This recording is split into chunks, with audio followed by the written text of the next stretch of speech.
No further ado, I'd like to introduce our next speaker. Those of you who have ever been to an IAOMT meeting before know Dr. Vimy. He is a doctor of dental medicine, got his dental degree from the University of Manitoba, is currently a professor at the University of Calgary School of Medicine. He has been the clinical associate professor there, and also has served as consultant to the World Health Organization on their task force for mercury in the environment. With no further ado, please give a warm welcome to Dr. Murray Vimy.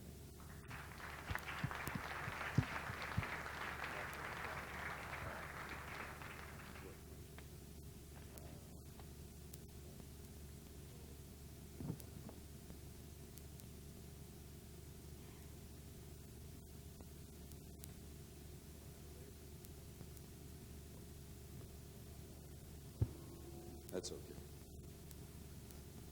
You want to take a picture? Good. Well, good morning. Nice to be here. I've been instructed to give my usual upbeat presentation. I'm recently from the coronary care unit, so if I do slow down a bit, you'll have to excuse me. I had one of those life-threatening incidences that gives you a cold slap in the face.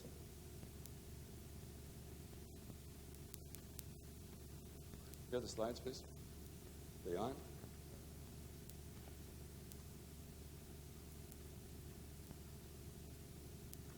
Dental amalgam. I wish I had never heard those words. Ever since about 1982, I've been doing academic scientific research in a medical school regarding the safety of silver mercury fillings. Mercury, one of the most toxic materials known to man, utilized by both medicine and dentistry in the 17 and 1800s for everything from curing syphilis and fungal infections to treating teeth. Mercury, that everybody in medicine knows that even in small amounts is toxic. Mercury, that the World Health Organization has determined that they could not find in any studies a level at which a biological effect did not occur. Yet today, 1998, we still place mercury by the gram into people's teeth.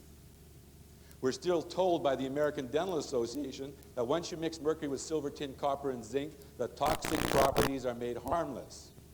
We are told by our dental school instructors that once you mix the amalgam, it's a biologically stable material, even though nothing in nature is stable, even though the entire universe undergoes entropy, even though daily we look in people's mouths and see oxidized, corroded amalgams, and we don't think, where could those metals be going? When the bottom of your car gets rusty, you get concerned. When your patient or your family has rusty amalgams, you think nothing of it.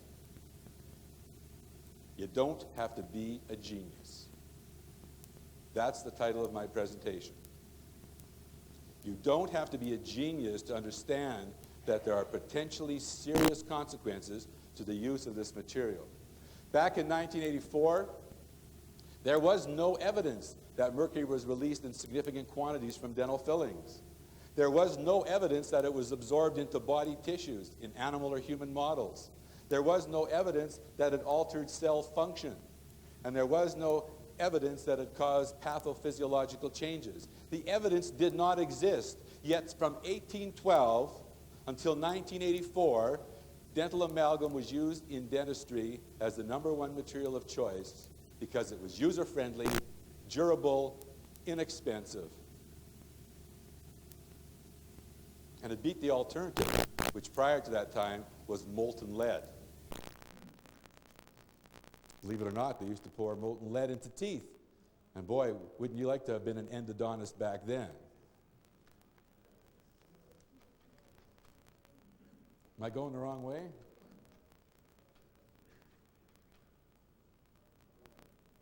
Okay, got the right button.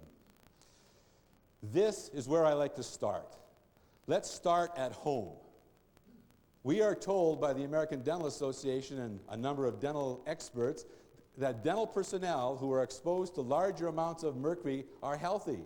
Therefore, dental mercury silver fillings cannot be a problem in the patient's mouth. We are told because we work occupationally with mercury daily and because we are very healthy compared to the public that the trace amounts of mercury that come off the fillings in our patients can't be a problem. Because if mercury in the dental office is not a problem, how can the trace amounts be a problem in patients? Dr. Jones from the Canadian Dental Association has said that the fact is that in spite of being exposed to higher levels of mercury, the dental profession as a group has a health status that is not significantly different than the rest of the population. This strongly suggests and supports the scientific consensus that mercury released from dental amalgam does not present a health hazard to patients. And I only have one question, and all my friends here know what it is. Where's the evidence? Exactly. Where's the data to support these contentions? Where is the data? Well, let's take a look. Dentist health status. If one looks at urinary mercury excretion in the general population, we find that the average is less than 5 micrograms of mercury per liter.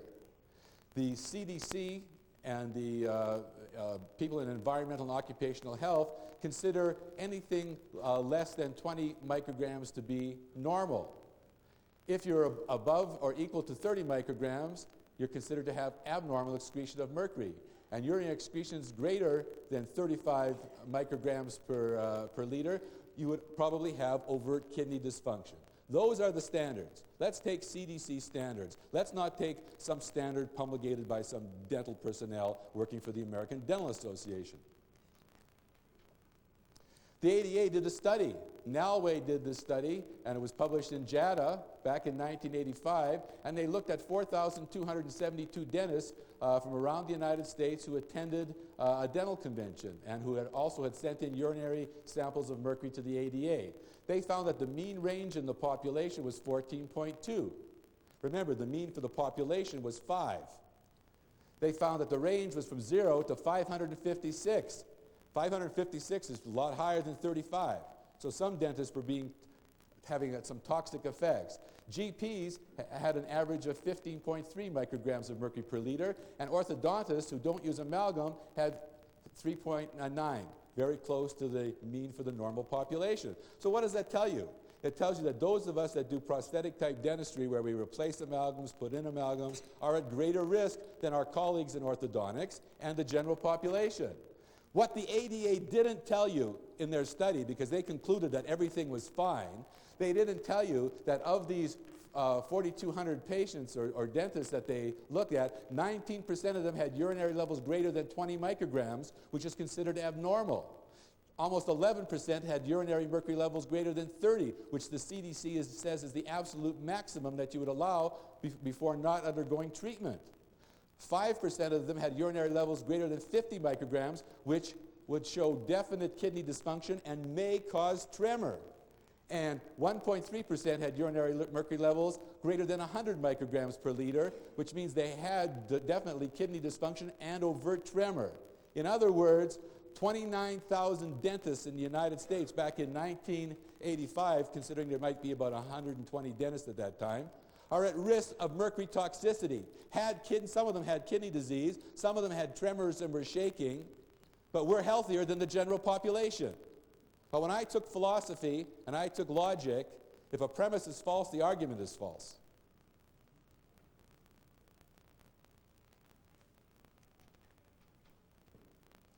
Dentist health status, dental opinion, Osborne, in Advances in Dental Research, published in 1992. Osborne, a dental materials expert. The pregnancy outcomes of dentists' wives and dental assistants with high and low mercury exposure shows no difference in birth defects and spontaneous abortions. And my question is, where's the evidence?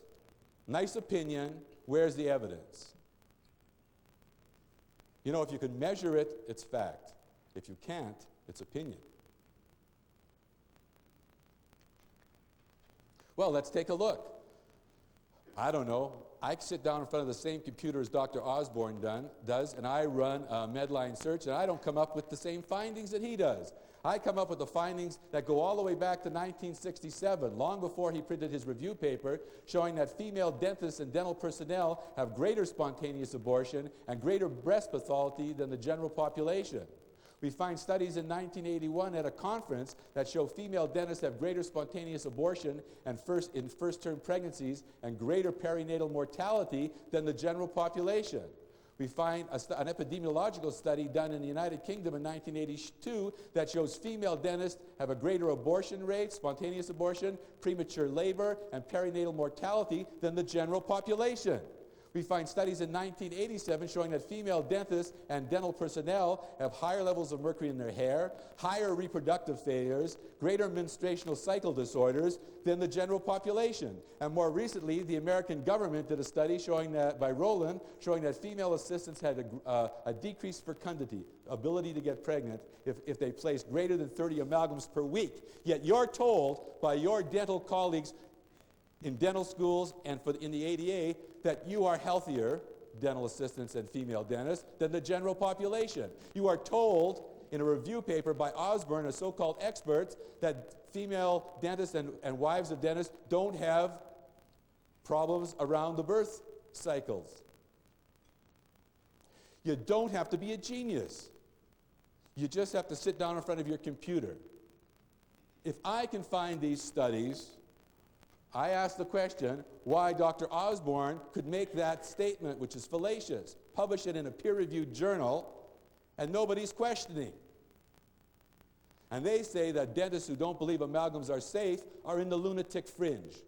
I say that dentists that come to these meetings and listen to scientific evidence published in their own dental journals are not the lunatic fringe. It's the people who make up the opinions that appear to be in the lunatic fringe.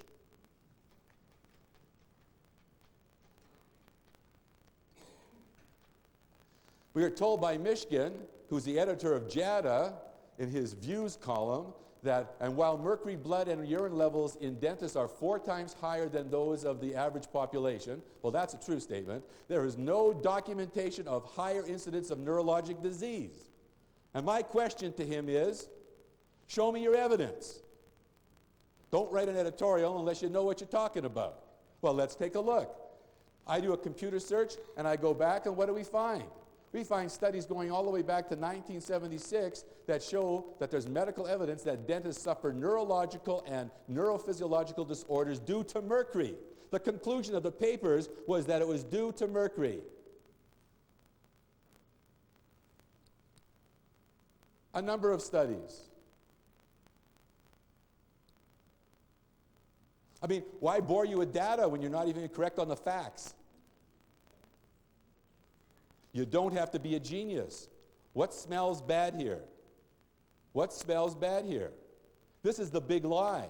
The big lie is that you're healthy, therefore your patients can't be compromised, yet they are going around the country when dentists are trying to get disability insurance because of mercury exposure, and the American Dental Association itself is sending in so-called experts to discredit these dentists who have been diagnosed by toxicologists to have mercury poisoning. The ADA is sending these people in. And in the 15 years that I've done this, not one dental school has been brave enough to invite me in to challenge me in my research. Oh no, they would rather write their review papers in their own protected little journals and advocate their opinions, obfuscate the data, and actually attack me as a dentist and say there must be something wrong with my clinical skills. I graduated second in my class. I can do an amalgam with the best of them. Dr. Dorothy McComb, the head of prosthodontics at the University of Toronto, which is one of the world's leading dental schools in certain areas and has had a very strong biomaterials department for many years, wrote an article that was published in the Journal of the Canadian Dental Association in 1987 where she looked at the occupational exposure to mercury in dentistry and dentist mortality. In this article, Dr. McComb said that the available data indicate no reduction in life expectancy of practicing dentists. Mercury exposure is not a life-threatening event. One would expect that dentists would live as long as the average population. This is not lethal dose exposure, nor any specific or disproportionate rates of disease associated with high mercury exposure. How could she conclude that in 1987 when I just showed you data, not the data itself, but the articles that have the data, that dentists are at risk to birth defects, kidney dysfunction, and neurological problems? In fact, the available mortality studies are generally optimistic about the health of dentists, which should assure patients about the safety of dental amalgam. I have no idea why your health has anything to do with the patient's health. I mean, that is totally illogical. There's no basis in reality for that kind of statement. Here's Dr. McComb. Her paper, because Canada, because of my presence in Canada with the research at our medical school, has had this in the media quite a bit, even more than you have down here. She makes the paper, you know, talking about why amalgams are safe. This is Dr. McComb, a prosthodontist, who has never published one academic study on amalgam or the biocompatibility of any material, but who has written a number of review papers. Well, hell, I can get my first-year university son to write a good review paper. You know how you tell a good review paper? You look in the bibliography and see if the author of the review paper cites his own work. If he's not in the citations, he's not an expert. He shouldn't be writing the review papers. But in Canada, you find all these second-rate professors who run to the Canadian Dental Association twice a year with a review paper so they can maintain their academic prowess. Interestingly, at the exact same time as Dr. McComb published her paper in the Journal of the Academy of General Dentistry in their impact issue, they had an entire article on dentistry and suicide. Why is there a connection? Now, if dentists have a high rate of suicide, is that not a health problem? I mean, isn't that the ultimate health problem? Well, here's what Dr. McComb didn't tell you. She didn't tell you that in an ADA article that dentists had a ratio of 2 to 1 in terms of suicide against the general population. Temple University did a study and found no difference. There was an Iowa study that showed a relationship of about 2 to 2.6 in dentists in terms of suicide as compared to the general population. A California occupational study was done that showed, again, a 2 to 1 ratio, and Stack in 1996, when he corrected for socioeconomic status, found that the ratio of suicide in dentists to the general public was 6 to 1. 6 to 1. An entire dental class every year blows their brains out. Did you know that? That was written in the CDA Journal. Is that a health problem or not? How many here know of a colleague that blew their brains out? And probably the guy was, or lady, was happy, had a nice family, making a good living. Why? Why do we have a suicide rate? It's a lie that we're healthier than the general public. I'm not saying that the mercury causes suicide, but I have some concerns. But it's a lie that we are healthier than the general public. They're lying to you.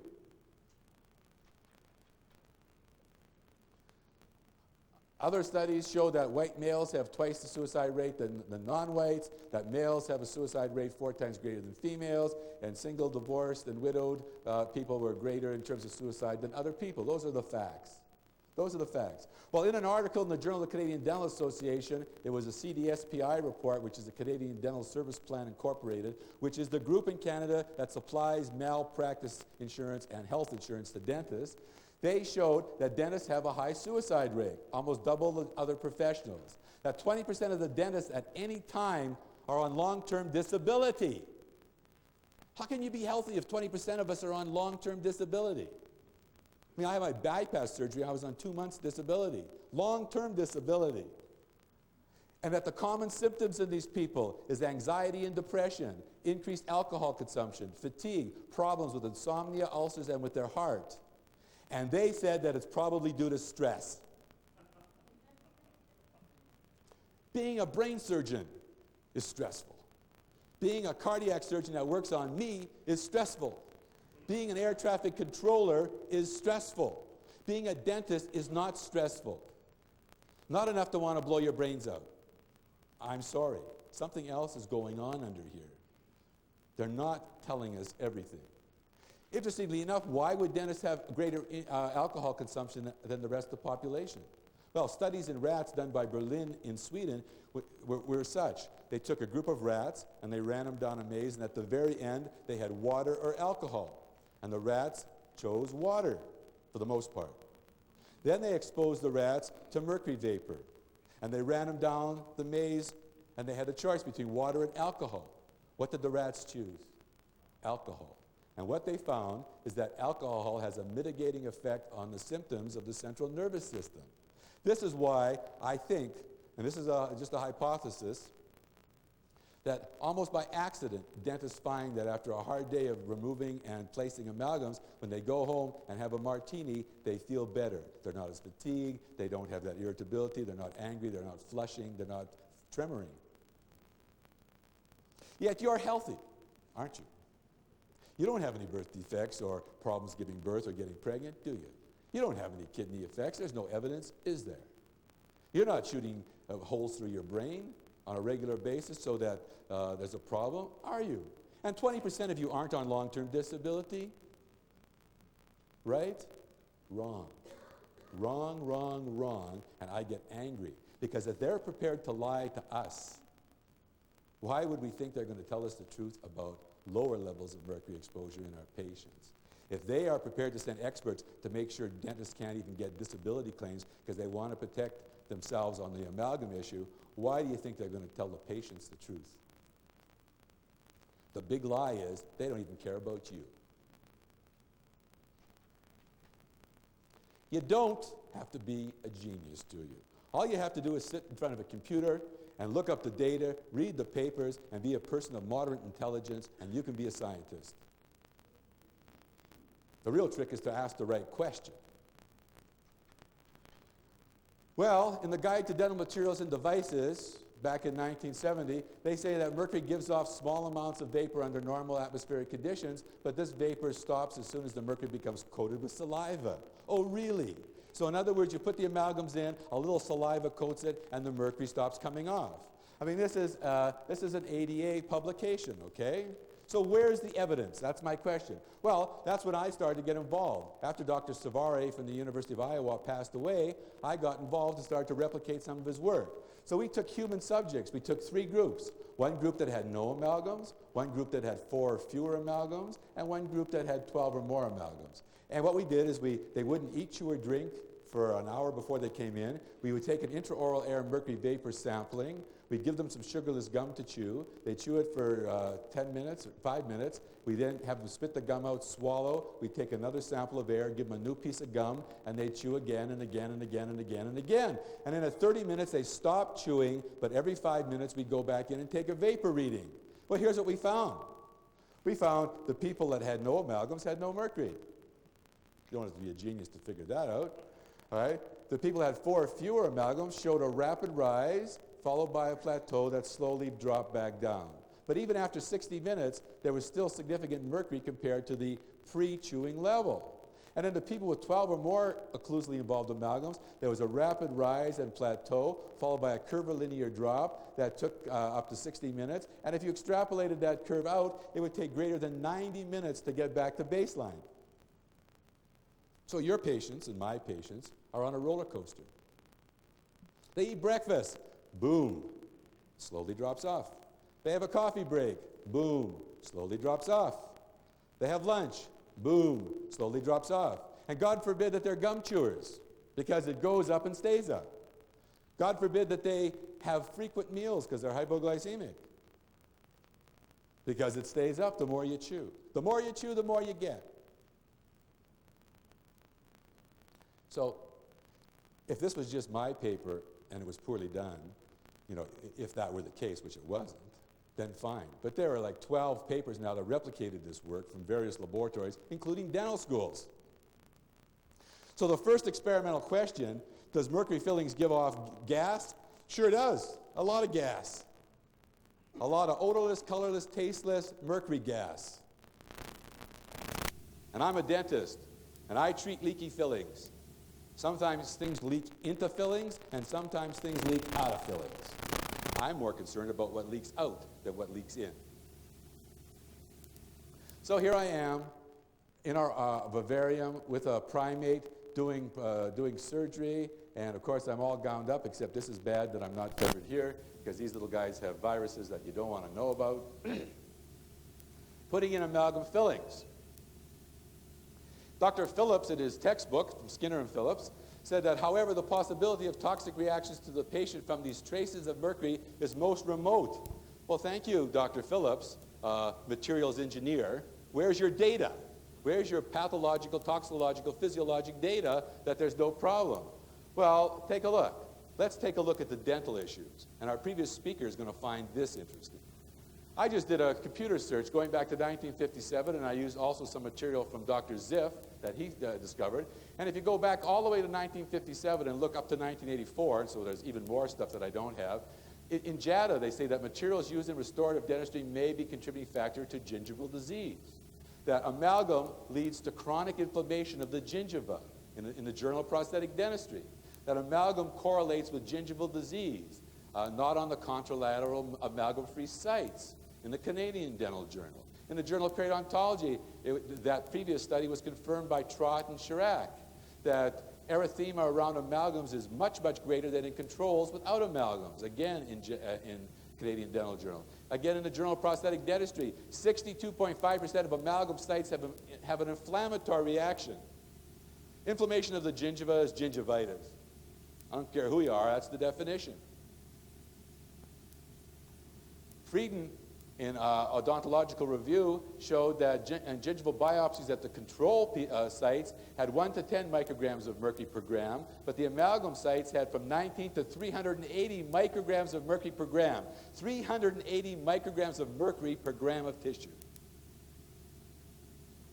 Goldschmidt, in the Journal of Periodontal Research, showed that the corrosion products of amalgams are cytotoxic to gingival fibroblasts at 10 to the minus 6.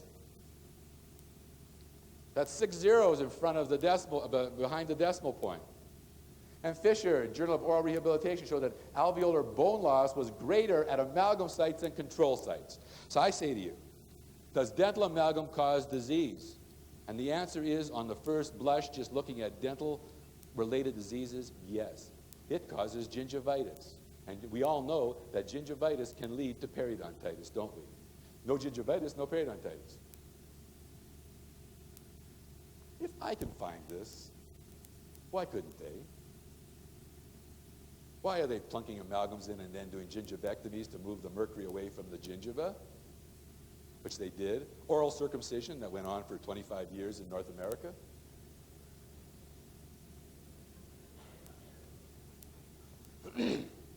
Now, if you're going to be circumcised like I am, you got to have a reason.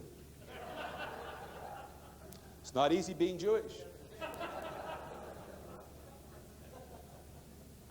What else? What else might amalgam show in terms of oral disease? And I hope my previous speaker understands that I'm not giving an academic lecture. I'm sure he's realized that by now. I'm not giving data. I'm talking about ideas. But let's take a look. Here's a list of studies going back from 1982 to 1995 looking at oral lichem planus. Oral lichem planus is a white patch in the mouth. It's an autoimmune disease. If you ask any immunologist what lichem planus is, it's oral autoimmunity. And studies showed these findings, that oral lichem planus subjects had responded to a mercury patch test between 16 to 62%, depending upon the study. Whereas control subjects in the studies, these studies here, reacted 3 to 8%. These studies showed that the removal of mercury fillings lead to a decrease in oral symptoms. In other words, the oral lichem planus improved or was eliminated. And when they did histological analysis of the tissue in the mouth, they found that 61% of these white patches were oral lichem planus, 22% were mild oral lichem planus, and 17% were benign hyperkeratosis or keratosis. So I say to you, when the dental profession says to us that amalgam doesn't cause any disease, all you have to do is look in the mouth. Periodontal disease and oral lichem planus. Now, aren't we keeping the periodontist busy? I mean, the general practitioners plunk the amalgams in, and then when these people get older, we send them off to the periodontist to have surgery and bone grafts and all this fancy crap. And they still leave the amalgams in. Yet the data and the research, when one looks at the picture, when one looks on the balance of the evidence, when one looks at the evidence in the literature on a whole, shows that periodontal disease has as one of the etiologic factors mercury from amalgam. Or else all these researchers are wrong. And they were all dental professors, so let's give them a bit of credit. But no one picks up on it. This stuff just gets published and pushed into the literature. In all deference to my former speaker, and I enjoyed his talk, I have an article dating back from 1920 where they show oral streptococci in the vasovasorum of the coronary vessels, and it was concluded a long time ago that oral infections produce coronary artery disease. And I'm glad that we now have more advanced data, but this is not new. The ulcers that they have, the duodenal ulcers and the peptic ulcers, are caused by oral bacteria. That was shown back in the 1930s and has been rediscovered. So dentistry's been going on a wheel. I think we're lemmings. We just are running towards the ocean. Now, the ADA said, well, you know, Dr. Vimy, you know, you showed that mercury comes off the fillings, you know, but does it go anywhere? You know, we don't think it goes anywhere. Dr. Sheldon Newman from the University of Colorado said that people don't inhale this mercury, they blow it off. I got the quotes. I haven't got it here to show you. That's what he said. He's the head of materials here, you know, in Colorado, over there in Denver. You know, he was up in Canada, but we finally got rid of him, sent him back where he came from. A nice person. But I say to him, okay, you know, he said that, published it in the JADA newsletter, published it in the JADA journal, and everyone was saying, you know, that when mercury comes off in such a small amount, but none of it gets absorbed. Where's your evidence? If this academy stands for anything, it's not alternative. I'm alternative. I'm an alternative scientific thinker. I want to see data. I don't want some guy with gray hair coming up and telling me what he thinks. I want him to come up and tell me what he knows, because my patients' lives depend upon it. I just read a paper on the plane about geriatric dentistry where they showed that oral infections produce brain abscesses, mediastinitis, hepatic problems, and ulcers, and cardiovascular disease. And this has been known for the better part of this century. And we're now rediscovering it. And any dentist prior to this who was concerned about oral infections, he was a quack. You're an alternative. Taking out that root canal, it looks great on that x-ray. Yet I got studies there that show that root canals, in some cases, obviously not all, can be the seeding place for bacteria that can produce severe systemic symptoms. Where in medicine do you know that medics leave other dead pieces of the body behind? Think of one. There's 3 miles of odontoblastic tubules in a tooth. Now, I'm going to keep talking. I've been told that they want a good tape. So I'm talking right through lunch if I have to.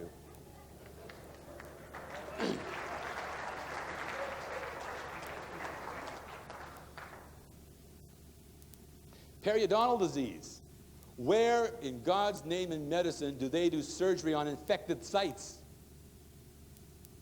Yeah, we send our patients to our hygienist without even looking at them on their recall. And sure, the data shows that scaling and root planing combined with metronidazole treatments, et cetera, can reduce all this. At what price? At what systemic price to some people? Who knows how many of your patients ended up ill, ended up in the hospital a month or 2 months later with a systemic problem caused by your whacking the plaque? Shouldn't you clean the disease up first with antibiotics or with antibacterials or bactericidal substances before you go in? Shouldn't you? The most dangerous person in your office is your dental hygienist. So we placed radioactive mercury fillings, ordinary silver amalgam fillings with a trace amount of radioactivity, into monkeys and sheep. We let them chew on it for 30 to 60 days. We then cut the teeth off at the gum line, removed all the radioactivity in the mouth from the fillings, and did a whole body image scan. Whole body image scan is what they do when you have cancer. They inject you with a radioisotope, and they scan you to see where the metastases are. And we showed that you could actually visualize mercury in the kidneys and in the GI tract and in the oral tissues. And in fact, when you took the GI tract out of these monkeys, you could actually visualize the kidneys quite clearly. A monkey, very similar to us. Cuspid guided occlusion. 99.5% of their genetic code is exactly the same as you. There, but for the grace of God, you could have been swinging in the tree eating the banana. All right? Vegetarian. I know Dave Kennedy here is a vegetarian. Maybe one of these is Dave Kennedy's relative. Only because I love you, Dave. You don't have to be a genius. You see, you don't have to be a genius. We had to go to all the effort and are continuing to go to the effort to prove that a poison is a poison. We have to go to the effort to try and drag these dental people into the real world to show them that mercury from the fillings causes periodontal disease. Yet the classic symptoms of mercury poisoning in someone who's occupationally exposed is bleeding gums, purple gums, increased salivation all over the place, drooling for acute exposures.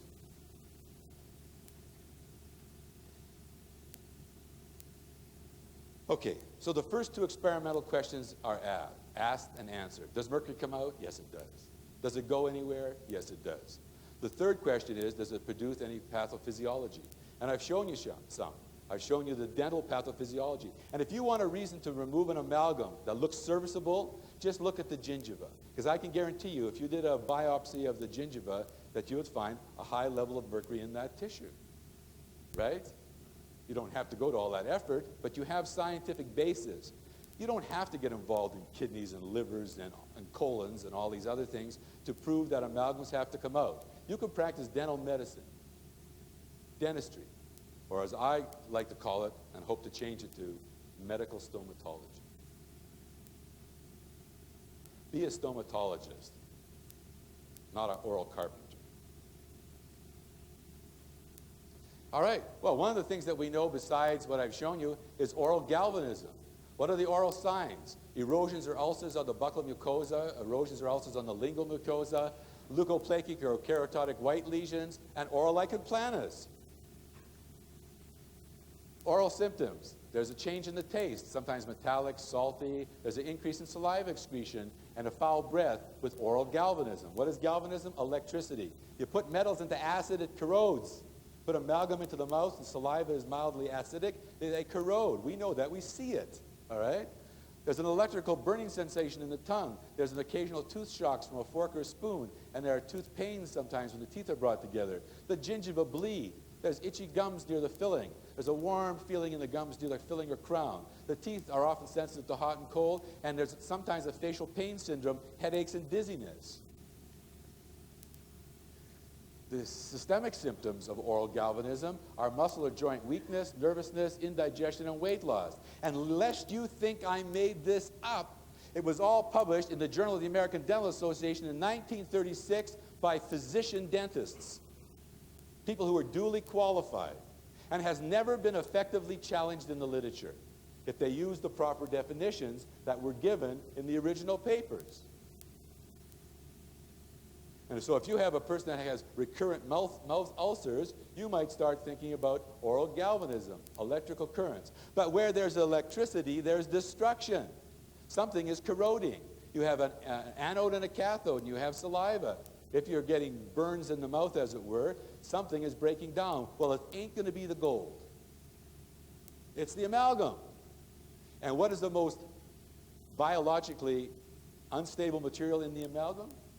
It's the mercury. It's liquid at room temperature. The vapor is odorless, colorless, tasteless. For every 1 degree change in temperature, the vapor pressure increases by about 10%.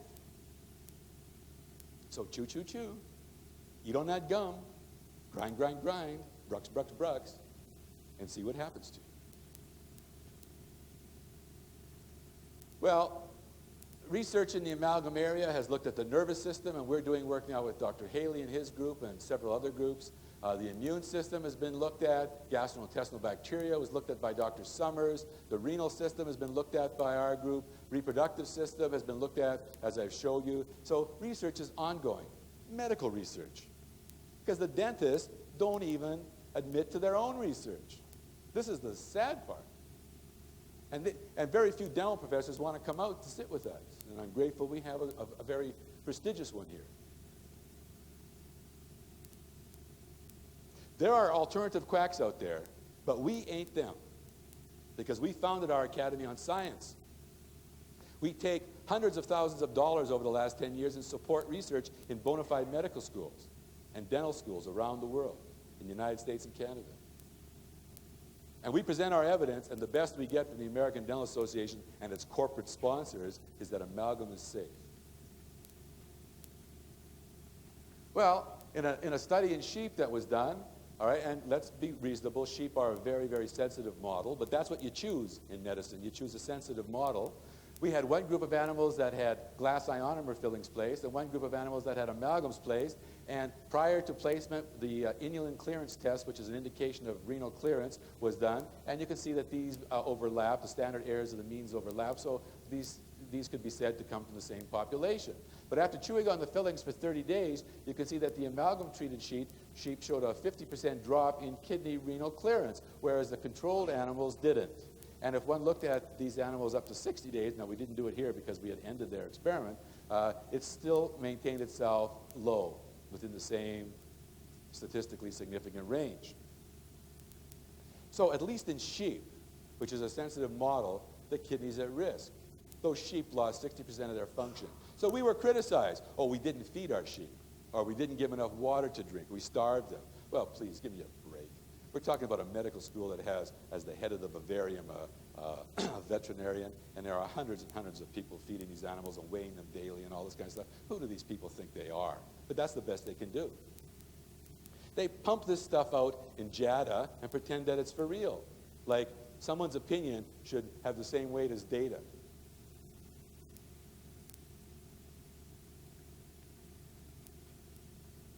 We did a study with Dr. Summers looking at antibiotic resistance. And she started out many years ago at Tufts Medical School and at the University of Georgia, and she looked at human subjects and found that some people had a high incidence of mercury-resistant bacteria. And she also found a relationship, that as the percent of mercury resistance increased, there was a relationship to antibiotic resistance, that both of them seemed to have a positive relationship with each other. And she couldn't understand, first of all, why there was this relationship, and second of all, where the heck the mercury was coming from. We published our article in FASIB with the monkey whole body image scan, and she said, Eureka, the mercury's coming from the dental fillings. So we took monkeys, all right, and prior to placing the fillings, which is time 0, we measured the mercury resistance in their bacteria from their gut, in their feces, and it was relatively low. You'll always find a little bit of mercury resistance because nature has given the bacteria a gene for mercury resistance, because mercury occurs naturally. So evolution has already given them that gene, but only a few bacteria carry it. As soon as you strike them with the fillings, you find that the mercury resistance rises and falls. We know why, because there's a little genome that's passed on from bacteria to bacteria that has this mercury resistance. So when mercury hits the population of bacteria, this little gene, the plasmid it's called, is passed from one bacteria to another bacteria within species, and also passed from one species to another, so that all the bacteria get this resistance, all right? And it dropped off. And then we took the fillings out around week 8 or 9. And you see again a rapid rise followed a plateau. So what can we conclude? We can conclude that at least in monkeys, which are similar to humans, that the placement and removal of amalgams produces a transient mercury resistance. Well, is that important? Well, yes, it's important. Why is it important? Because these monkeys also became antibiotic resistant with exactly the same pattern. I didn't include the slide, and I apologize. And why was that? Because on that little plasmid was encoded mercury resistance, but right next to it was encoded antibiotic resistance for all the known antibiotics. Because we didn't make these antibiotics, they occur naturally. And evolution had already taken care of it for us. So, let me give you a hypothesis. You go to the dentist, you get 5 or 6 amalgams put in, and then someone in the elevator as you're going down sneezes in your face. And because you become antibiotic resistant, you get a flu and you can't get rid of it, and you become really, really, really ill. You see what happens. We proved for the first time a non-antibiotic can produce antibiotic resistance.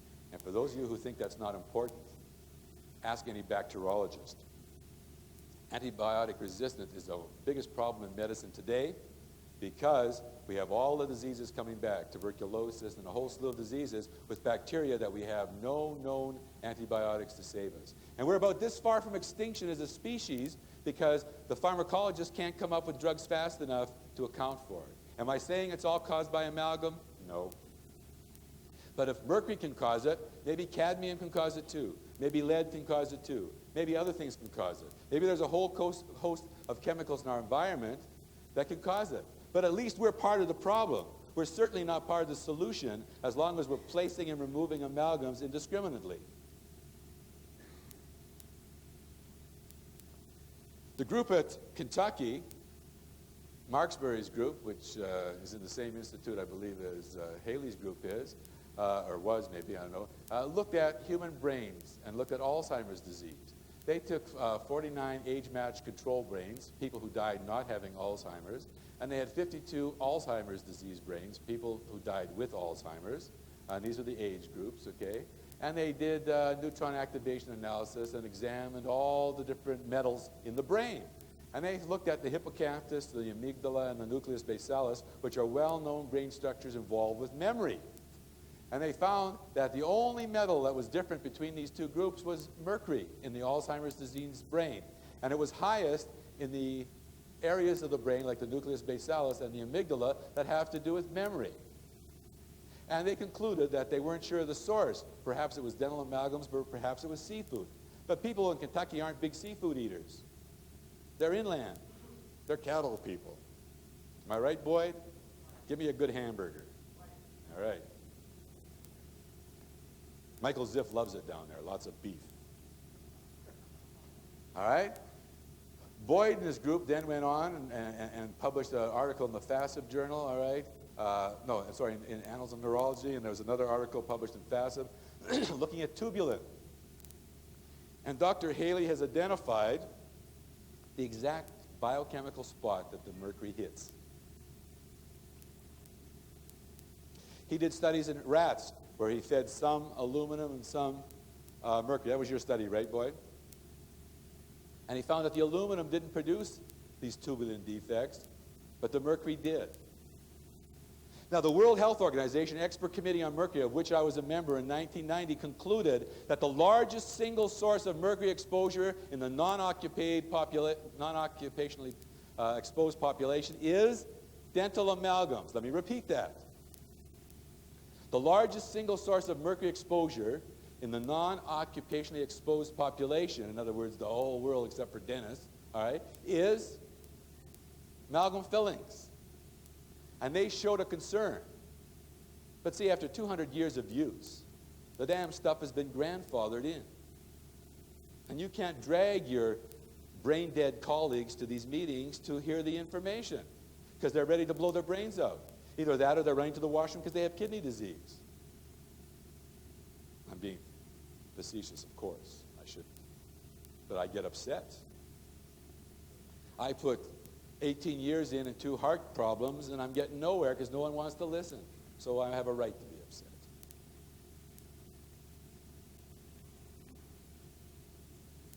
Well, Berlin did some interesting studies that didn't have to do with amalgams. He took monkeys and rats, and he exposed them to mercury vapor while they were pregnant.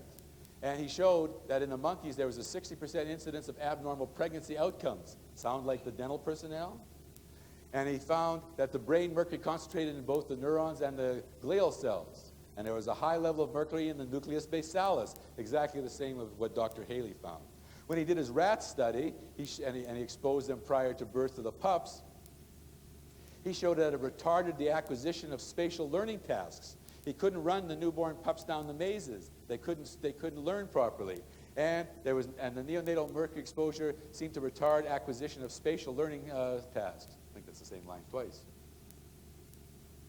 Recently, of great interest to me, was an article by Sandberg, England, in the Journal of Dental Research. Now, they didn't cite any of my work. Now, why should they?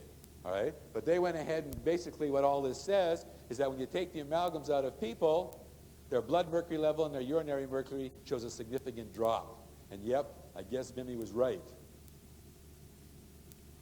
Give me a break. Pendergrass in the Haley group has had a study published in Neurotoxicology showing that mercury inhalation markedly inhibits the binding of GTP in adult rat brain tubulin. Again, more and more research. Published in good journals, FASIB, Neurotoxicology, the American Journal of Physiology, the American Journal of Biochemistry, Neurology, Brain Research. I mean, the best dental journal we got is the Journal of Dental Research. It's not even ranked in the top 100 of the journals in the world. So, Ashner, which is a group that we've worked with from Wake Forest University, we've just published a study in brain research showing that if you take pregnant rats and expose them to low levels of mercury like you get from amalgams, that the fetuses develop and have triggered their DNA to produce metallothionein, which is a strong indication that these pups in utero are responding to a toxicologic assault. So the issue that mercury might get to the fetus but it does no harms is crap. And it's not rat crap either. Goring, in a separate study published in the Toxicology, and he works for the FDA and NIEHS laboratories, showed that mercury induction of reactive oxygen species initiates changes in brain antioxidant enzyme activities. And that oxidative stress in the brain contributes to mercury toxicity. Low-dose mercury is not good. We know it goes to the brain.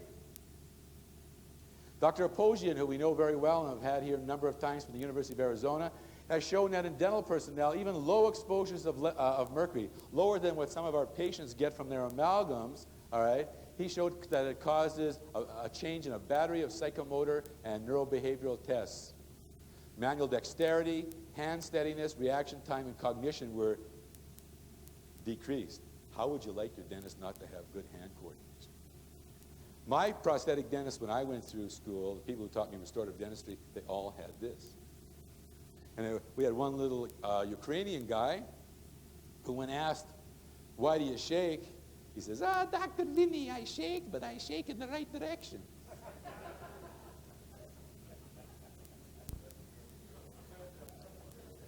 And Dale, you'll remember who I'm talking about. So, currently we're working on some studies in Calgary looking at, you don't have to worry about what's written on the slides, it's more for me than for you, looking at the buds on neurons and how neurons grow, and we're showing that low levels of mercury will inhibit dendrite neuronal growth at the budding stage, and that this is really important because a developing embryo and a fetus and a neonate, when they're young, the brain is developing and growing, and if there's any kind of mercury exposure, like breast milk, because we did a breast milk study, which I didn't even show you, all right, the mercury comes out in the breast milk. So you shouldn't do any dentistry on pregnant or lactating females. So, summary, all the evidence is there. We know now that significant amounts of mercury is released. We know that it's absorbed into the body. We know that it's also cell function. We know that it causes pathophysiology. All these things we know, all these things have been studied, all these things have been published in peer-reviewed journals, all these things have been replicated by other medical laboratories, but our dental gurus tell us there's no problem. And yet some of us blow our brains out, some of us have heart disease, some of us have kidney dysfunction, some of us have high incidence of divorce and alcoholism, but we're healthy. You don't have to be a genius to think that something is wrong. So what is wrong? Why is this happening? It's happening because of this. It's happening because half the dental community is on the take. It's happening because the American Dental Association certifies things and gets paid for it. It happens because they've certified amalgam and get paid for it. It happens because they own the patent on amalgam and get paid for it. It happens because some dental professors own patents and get paid for it. It happens because if you walk into a drugstore and go to the dental section, everything's got this stamp on it. If you walk to the medical section, nobody has an AMA stamp on it. The real doctors are too smart. You don't certify something that tomorrow could be shown to be a problem. They figured that one out a long time ago. So, dispersaloid gets the seal of approval of the American Dental Association. A dental professor chewing on beef jerky from the University of Manitoba tells you why Denmad products are so good. Denmad gets a seal of approval from the American Dental Association. Toothpaste like Crest and toothbrushes and dental floss get the seal of approval of the American Dental Association. Waterpik gets the seal of approval from the American Dental Association. Even the new Galloy things that are coming out on the market get seals of approval from various industry-related organizations, in this case, not the dental profession. And right from their internet site, the American Dental Association Seal of Acceptance from the ADA homepage in January 29, 1996, I think it's still up the same. Market research by manufacturers has shown that the ADA seal on a product directly affects the purchasing decisions of consumers and dental professionals. Doesn't this start to seem bad to you? If it quacks, maybe it's a duck, you know? Dentists and consumers have long recognized that the ADA seal of acceptance as an important symbol of a dental product's safety and effectiveness. So now the Dental Association is in the business of showing that products are safe and efficacious. I think it stinks. There are dental professors who have come up with dental concoctions and mouthwashes and rinses who own patents and have worked with the ADA and stamped the seal and are making money. There are people in industry who are paying the ADA, and it's not just the ADA. The CDA, Canadian Dental Association, does the same thing, and virtually most of the dental associations in the world have followed the ADA's lead. It's a real money maker. And when you've certified a poison, how do you remove the seal? You think they're not afraid of lawsuits? Of course they are. But I'm not here to sue them. I'm only here to protect patients and dentists. It burns me up that one of my friends tomorrow might blow his brains out, and he didn't even know why.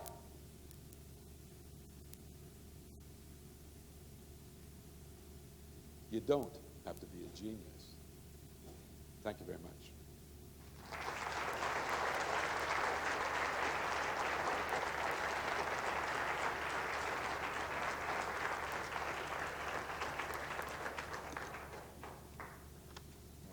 Good, thanks.